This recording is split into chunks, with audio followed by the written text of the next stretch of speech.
Bab 060. Hari ke hari Boril menunjukkan perkembangannya meski belum bisa berdiri dengan sempurna, namun Boril bisa berdiri jika berpegangan pada besi khusus pembantu berjalan. Boril mencoba berdiri dari kursi rodanya. Meski kedua kakinya masih kaku tak bisa digerakkan sama sekali. Dibantu dua fisioterapis pria di kanan kirinya. Pelan-pelan saja Pak. Rileks, jangan dipaksakan bergerak. Nanti pun masa ototnya akan kembali seperti semula, ujar salah satu dari fisioterapis itu. Boril masih mencoba untuk berdiri dan kakinya bergetar menahan berat tubuhnya. Keduanya menyarankan agar Boril istirahat saja. Namun pria dengan dua orang anak itu bersikeras melanjutkannya. Hingga dengan sekuat tenaga dan usahanya, Boril akhirnya bisa menggerakkan jari kakinya. Ekspresi kelegaan jelas terpancar di wajahnya. Padahal hanya jari kakinya namun ia sudah sangat senang sekali. Aprilia yang tak melewatkan sedetik pun perkembangan suaminya, tersenyum bahagia. Ia lalu menitipkan Azam yang tadi digendongnya pada Buklik. Dan Aprilia berlari menyongsong suaminya. Mas bisa gerakin jari kaki Mas. Ucapnya dengan sangat antusias. Namun karena saking senangnya bisa menggerakkan jari kakinya, Boril langsung melepaskan pegangan dan berusaha menyongsong Aprilia. Tak sadar kalau dirinya belum benar-benar bisa berdiri, akhirnya Boril pun jatuh dan menimpa tubuh Aprilia yang ada di depannya. Semua yang melihatnya pun terkesiap. Kejadiannya begitu cepat. Boril terkejut. Tubuh tinggi besarnya kini menimpa sang istri yang terlihat shock dan mengadu kesakitan saat kepala belakangnya membentur lantai. Sayang. Boril mulai cemas. Ya Tuhan, ia ingin sekali bangun dari atas tubuh istrinya. Namun ia tak bisa menggerakkan sedikit pun tubuhnya. Hingga ia diangkat oleh kedua fisioterapisnya dan membantunya untuk duduk kembali di atas kursi rodanya. Boril merasa hidupnya tak berguna. Saat ia terjatuh ternyata ia tak bisa mengangkat beban tubuhnya yang menimpa sang istri. Hanya bisa melihat Aprilia tayang bangkit sendiri dan malah mengkhawatirkan keadaannya kini. Aprilia menangis. Memeriksa kondisi tubuh terutama kaki Boril. Mas, gak apa-apa kan? Ada yang luka? Ada yang sakit? Tanya Aprilia sambil berlutut dan menangisi keadaan suaminya. Saat itulah Boril bagai tertampar dengan kenyataan. Ia harus sembuh, tak harus sehat. Jangan sampai beban hidupnya ditanggung oleh istri kecilnya. Aprilia tak akan sanggup. Yang ada Aprilia hanya akan terus mengkhawatirkannya. Dan Boril tak mau itu terjadi. Tak akan menjadi beban siapapun. Ia akan sembuh dan berjanji pada dirinya sendiri untuk sembuh serta bisa menjadi pelindung keluarganya. Ia berjanji. 1 bulan kemudian, itu saja dari saya. Jika ada yang mau ditanyakan, bisa melalui Pak Alex ya. Terima kasih. Suara tepuk tangan pun terdengar dari layar monitor. Termasuk Alex yang berdiri sangat bangga. Sambil melihat ke arah layar besar yang menampilkan wajah atasannya yang tetap gagah lengkap dengan jas kerjanya meski di atas kursi roda. Motivasi dan semangat yang diberikan sang istri beserta keluarga dekatnya ternyata sedikit demi sedikit membuat mental tempenya kuat kembali. Hingga mampu memimpin rapat dengan sukses tanpa kendala apapun. Untuk sementara semua pekerjaan yang menyangkut perusahaan telah dilimpahkan pada Alex namun tetap dalam pengawasan Bayu dan tentunya selalu dengan keputusan Boril. Karena perusahaan harus tetap berjalan. Baik itu ROHICHAN Corp. maupun WANGPED. Alex pun beranjak pulang dari kantor yang hanya berjarak 30 menit saja dari rumah keluarga Rohichan untuk melaporkan hasil rapat hari ini pada Boril. Sesi Zoom meeting yang sebenarnya adalah sebuah rapat penting yang harus dipimpin Boril pagi ini, telah selesai. Di saat para karyawan dan juga anggota rapat lainnya berada di ruang khusus rapat perusahaan, maka seperti biasa, Boril memimpin perusahaan dari rumah. Pengobatannya pun sudah membuahkan hasil. Boril sudah bisa berdiri di atas kakinya sendiri. Meski belum bisa menggerakkan kakinya, tapi tubuhnya sudah sehat seperti sedia kala. Tanpa mengurangi wibawanya sedikitpun. Boril selalu ditemani Aprilia di sampingnya. Setelah selesai menutup rapat, kini giliran Aprilia yang bertepuk tangan. "Mas keren, keren apa? Meeting via Zoom aja," ucapnya sambil membuka halaman lain. Yang sangat tak sabar untuk ditunjukkan pada Aprilia. "Keren lah. Mas bicara dan semua orang duduk diam dan fokus mendengarkan Mas. Dari rumah Mas bisa menjalankan 2 perusahaan sekaligus. Kan apa aku bilang? Kondisi Mas gak akan mempengaruhi apapun. Iya kan?" Puji Aprilia yang bangga sekali pada suaminya yang sudah bisa percaya diri lagi bertemu dengan banyak orang meski melalui layar monitor saja. Tidak seperti beberapa hari terakhir. Seolah-olah bertemu dengan orang lain menjadi ketakutan tersendiri baginya. Ia takut dikasihani. Ia takut dianggap tak berguna dan ia takut orang akan mengejeknya. Namun kini Aprilia bisa melihat semangat Boril yang malah terkesan mengabaikannya sekarang. Karena dari tadi sibuk memandangi layar laptopnya. Seperti sedang mengerjakan sesuatu. Lama Boril terus fokus pada layar monitornya. Sampai Aprilia bosan hampir 20 menit ia diacuhkan, terus-menerus berbicara dan tanpa dijawab sama sekali. "Teh, Mas denger aku gak sih? Aku dari tadi ngomong, oh Mas." Rajuk Aprilia pada suami tampannya yang wajahnya kini mulai ditumbuhi kumis dan jenggot yang tebal. Boril bilang kalaulah tak akan mencukur jenggot dan kumisnya sampai bisa berjalan nanti. Hal yang sebenarnya tidak tahu kapan terjadi. Namun Boril sangat optimis sekarang. Boril tersenyum lalu melirik pada istrinya. "Mas punya sesuatu." Aprilia pun meredam amarahnya.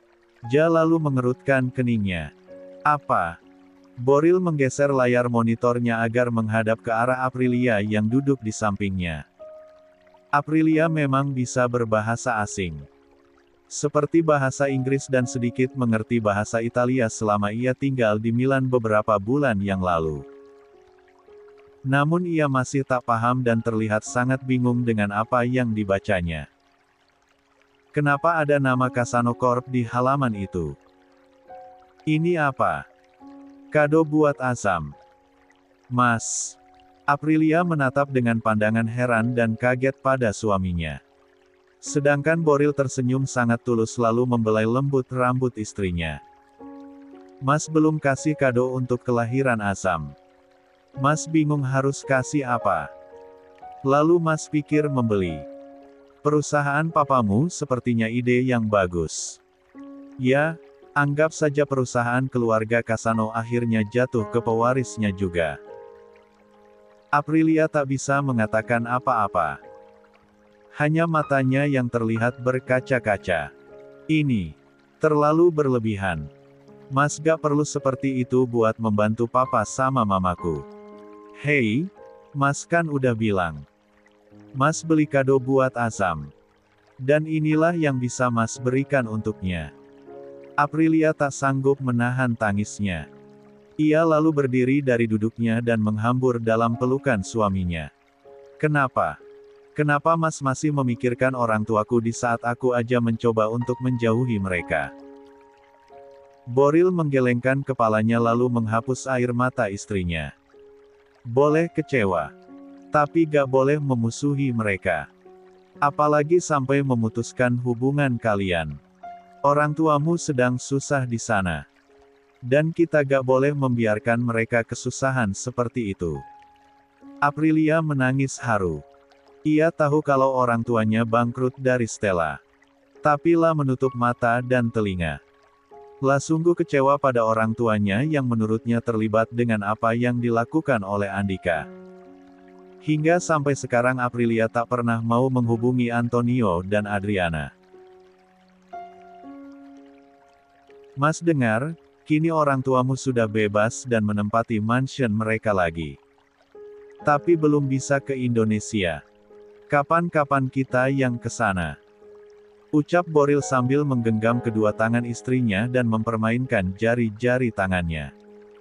Lalu sesekali dikecupnya. Mas, ya. I love you. Boril terkesiap mendengarnya. Boril jelas sudah sangat sering mendengar ucapan cinta untuknya. Namun baru dari Aprilia lah yang membuatnya malu dan berdebar. Kini Aprilia yang sedari tadi berdiri lalu mendekati suaminya. Ia mengelus halus wajah suaminya. Hingga Boril memejamkan mata merasa terbuai dengan sentuhan lembut nan menenangkan itu. Tak ada lagi wajah Aprilia yang tadi memerah karena haru. Aprilia tersenyum dengan sangat manis pada suaminya. Sampai merona dan berseri. Ternyata tidak sampai di situ saja. Aprilia bergerak menundukkan tubuhnya hingga kini berlutut di depan Boril. Entah kenapa Boril merasa was-was kini. Ia hafal raut wajah itu. Apalagi kini Aprilia tersenyum menggoda padanya. Mas. Tiba-tiba saja Boril merasa ada pasir yang mengisi kerongkongannya. Hingga susah menelan salivanya sendiri. Wajah Aprilia sekarang sangat mirip dengan Kareena Kapoor ketika menggoda Hrithik Roshan. Kedua mata Boril hampir melompat dari tempatnya saat Aprilia menaruh tangannya di atas miliknya. Sudah 42 hari. Aku kangen. Ya ampun.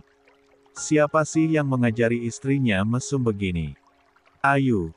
Jangan, ini di ruang kerja. Ucap Boril panik. Meski tubuh Ayu kini terhalang oleh meja kerjanya, namun Boril was-was jika ada yang masuk dan melihat mereka sedang begini. Klik. Suara kaitan kancing celana Boril menandakan kalau pengait celananya kini telah terbuka. Dan suara gesper yang diturunkan membuat Boril bagai terkena serangan jantung. Ma, jangan. Boril menangkup wajah istrinya. Lalu menggelengkan kepalanya. Meminta sang istri agar tak melanjutkan aksinya.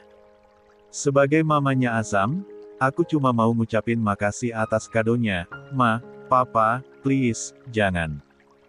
Namun Aprilia malah mengedip nakal. Ia menurunkan celana Boril dan melakukan hal yang tak pernah Boril duga sedikitpun. Bapak ada. Kok nyariin Papa? Aku dong. Ucap Stella saat Alex yang baru datang dari kantor langsung mencari keberadaan Boril. Namun bukannya menemui si bos besar, Alex malah bertemu dengan bos kecil yang hari-hari ini mengisi hatinya. Alex berdecak. Ia buru-buru karena selain harus melapor juga harus mendapatkan tanda tangan Boril untuk persetujuan beberapa kontrak. Pria asal Brebes itu lalu melihat ke arah bawah ke kaki Stella yang kali ini menurut padanya untuk memakai celana panjang. Kakimu kenapa? Kenapa? Gak apa-apa ah. Ucap Stella sambil melihat-lihat kakinya sendiri. Masa sih? Iya mas, gak apa-apa. Bisa jalan. Bisa. Nanti malam ya. Ucap Alex sambil tersenyum dan mencolek dagu Stella lalu pergi masuk ke dalam rumah. Stella sendiri tersipu malu. Ocehan gombalan lama yang sering ia dengar namun rasanya berbeda ketika ucapkan Alex. Tadi tak salah dengarkan. Alex mengajaknya jalan. Stella sungguh tak sabar rasanya. Ini kencan pertamanya. Alex sudah sekitar 2 bulan lebih tinggal di rumah ini. Ia bersyukur diterima sangat baik meski hubungannya dengan Stella tetap diawasi dan La sendiri tak pernah mendekati Stella meski ada kesempatan untuk mendekati gadis itu kapanpun. Percayalah Alex masih saja berdebar jika dekat-dekat gadis itu. Setiap apa yang dilakukannya pasti hanya untuk menutupi rasa gugupnya. Ya, seperti itulah Alex memang. Ia telah sampai di lorong rumah yang menuju ruang kerja bosnya. Biasanya di jam segini Boril memang berada di sana. Apalagi tadi sehabis meeting. Kebiasaan Boril adalah diam di ruang kerjanya sampai sore bahkan terkadang malam. Telah berpapasan dengan Sika yang sepertinya baru habis dari ujung ruangan namun kembali lagi karena nampan berisi kopi yang mengepul ia bawa kembali ke arah dapur. Sika berjalan cepat sambil menunduk dan wajahnya memerah. Sesekali ia mengipasi wajahnya dengan sebelah tangan. Alex heran dari mana Sika. Kenapa ia begitu? Tak ambil pusing Alex pun terus berjalan menuju ruangan kerja Boril. Beberapa langkah sebelum sampai, ia mendengar suara aneh dari arah ruang kerja Boril yang tak tertutup semua. Alex sudah ketar-ketir dibuatnya. Ia tak mau berburuk sangka. Akhirnya sebagai orang baik yang tak mau berburuk sangka, Alex pun memberanikan diri menuju pintu kerja Boril dan berdiri di ambang pintu. Dan butuh proses lama bagi Alex untuk menjabarkan dan memahami apa yang dilihatnya. Boril sedang bersandar di kursi kebesarannya membelakangi pintu. Mulutnya terus meracau tak jelas. 1 detik, 2 detik, 3 detik. Barulah Alex paham kalau Boril tak sendirian di sana. Ada sang nyonya yang duduk di depannya dan terhalang meja kerja. Dan apa yang dilakukan sang nyonya adalah sumber nyanyian-nyanyian manja Boril terdengar seperti erangan kecil. Alex buru-buru membalikkan badan. Lalu mengetuk pintu ruang kerja 1 kali sambil berteriak, "Tahan Pakin." Alex pun mengambil langkah 1000 kabur dari tempat itu sekencangnya. Daripada nanti diamuk macan yang sedang kawin. Tanggung. Adalah satu kata yang mendeskripsikan suatu hal yang tidak tuntas, alias tak selesai, alias tak menemukan ujung alias bikin naik darah. Terlebih aktivitas yang tertunda adalah hal yang paling ditahan-tahan pelaksanaannya selama 40 hari ini. Terlalu rumit ya penjabarannya. Baiklah kita persingkat saja. Intinya adalah Aprilia kesal mengurus kerasa malu. Karena aktivitas menyenangkannya tertunda dengan Boril. Baru sajalah mau mulai memberikan terapi cinta yang lain daripada yang lain dan ia jamin tak pernah dipelajari di mata pelajaran manapun, tiba-tiba saja harus terganggu karena ketukan pintu yang membuatnya terkejut hingga terjengkang ke belakang saat sedang Meng, Ekem, Boril Junior. Mama gak apa-apa. Tanya Boril khawatir pada istrinya yang jatuh terjengkang dan kini mulai bangun kembali dengan wajah merah. Sedangkan Boril buru-buru merapikan celananya lagi. Ia memang belum sampai pada pelepasannya. Namun semangatnya sirna sudah. Gak apa-apa mas, cuma kaget aja. Ucap Aprilia sambil merapikan kembali rambutnya yang tadi sempat diremas suaminya. Dan Aprilia merasa tak enak kepergok oleh calon menantunya sendiri. Tapi lama-lama ia tertawa sambil melihat Boril. Ki Boril sendiri merasa aneh pada kelakuan istrinya ini. Kenapa? Apa yang lucu? Aprilia menggelengkan kepalanya. Entah dia sudah tertular virus Boril atau bagaimana sehingga mudahnya hormonnya naik pada saat suaminya sedang sakit. Ia lalu menetralkan dirinya dan membungkuk agar wajahnya sejajar dengan Boril. Aku mau lihat Azam dulu ya. Mas mau ikut atau di sini? Duh, bisa tidak sih bibir istrinya itu biasa saja kalau bicara. Kan Boril jadi ingat kalau bibir itu tadi, sudahlah. Mas. Mas ada urusan dulu. Aprilia lalu tersenyum dan keluar dari ruangan itu meski malu tadi kepergok oleh Alex, namun setidaknya Ja sudah berhasil membangkitkan kepercayaan diri Boril yang sempat hilang. Boril merasa malu setiap kali Aprilia menggantikan pakaiannya dan memandikannya. Meskipun bagian vitalnya masih berfungsi dengan baik namun kelumpuhan itu membuatnya tak nyaman. Sehingga seringkali membuang muka saat Aprilia terlalu lama melihatnya. Ngomong-ngomong soal malu, Boril jadi teringat dengan si biang kerok tak tuntasnya terapi cinta dari Aprilia untuknya.